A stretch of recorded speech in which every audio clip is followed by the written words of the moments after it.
আমাদের ভিডিও দেখলে তো রাতে যেখানেও খেতে চলে আসতে পারবে আমাদের ভিডিও দেখে, গুগল দেখে নিতে হবে তার সাথে। আজকে যেমন আমরা একটা ডিসাইড করেছিলাম যাবো, বাট গিয়ে দেখলাম যে সেটা বন্ধ, সেই জন্য এটা হচ্ছে সাডেনলি প্ল্যান করে চলে আসে। পার্ক সার্কাসে 85 ঝাউতলা রোডের কাছেই আছে এলাহি লাক্সারি ডাইনিং রেস্টুরেন্টটা। সেদিন রাত্রেবেলা আমরা এখানে পৌঁছে গিয়েছিলাম, মানে হঠাৎই পৌঁছে গিয়েছিলাম। আমাদের অন্য একটা রেস্টুরেন্টে যাওয়ার কথা ছিল, সেটা বন্ধ থাকার কারণে এখানে চলে এসেছি।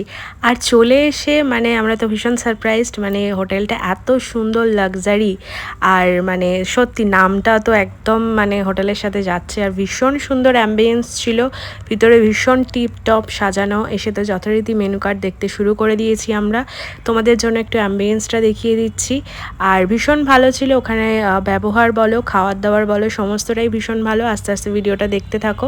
আর আমাদের এখানে আইটেম চলে এসছে মাটন বিরিয়ানি আর সাথে চিকেন চাপ, মাটন ধোয়া ওঠা মাটন বিরিয়ানি, সাথে একদম 100 থেকে 150 গ্রামের একটা রেয়াজি মাটনের পিস, আর সাথে থাকছে এরকম একটা ডিম। আর কলকাতা বিরিয়ানি স্পেশাল তো আলু থাকবেই। আর এরকম রাত্রেবেলা গরম গরম ধোঁয়া ওঠা বিরিয়ানি কারা কারা খেতে ভালোবাসো সেটা কিন্তু কমেন্ট করে জানিও। আর মাটনটা একদম ওয়েল কুক ছিল। আর এবার চলে আসছি একটা রাজকীয় বাইটে, মানে সেই রাজকীয় বাইট যেখানে থাকবে একটু বিরিয়ানির আলু আর একটু মানে রেয়াজি পিস, আর থাকবে সাথে রাইস। মানে রেয়াজি পিসটা মানে মাটনের পিসটা দেখেই তো মানে ভালোবাসা উতলে উঠছিল। বিরিয়ানিটা ভীষণ ভালো ছিল, লাইট একদম ঘরোয়া টাইপের।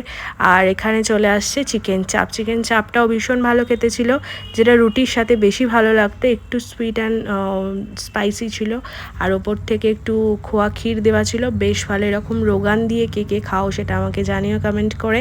আর সাথে একটুখানি চাপের গ্রেভি আর মাটন দিয়ে একটু খেয়ে দেখছি। আর ভিডিওটা ভালো লাগলে লাইক শেয়ার কমেন্ট করো। এখানে বাফেটও আছে, তোমরা যেতে পারো, ট্রাই করতে পারো, ভীষণ ভালো।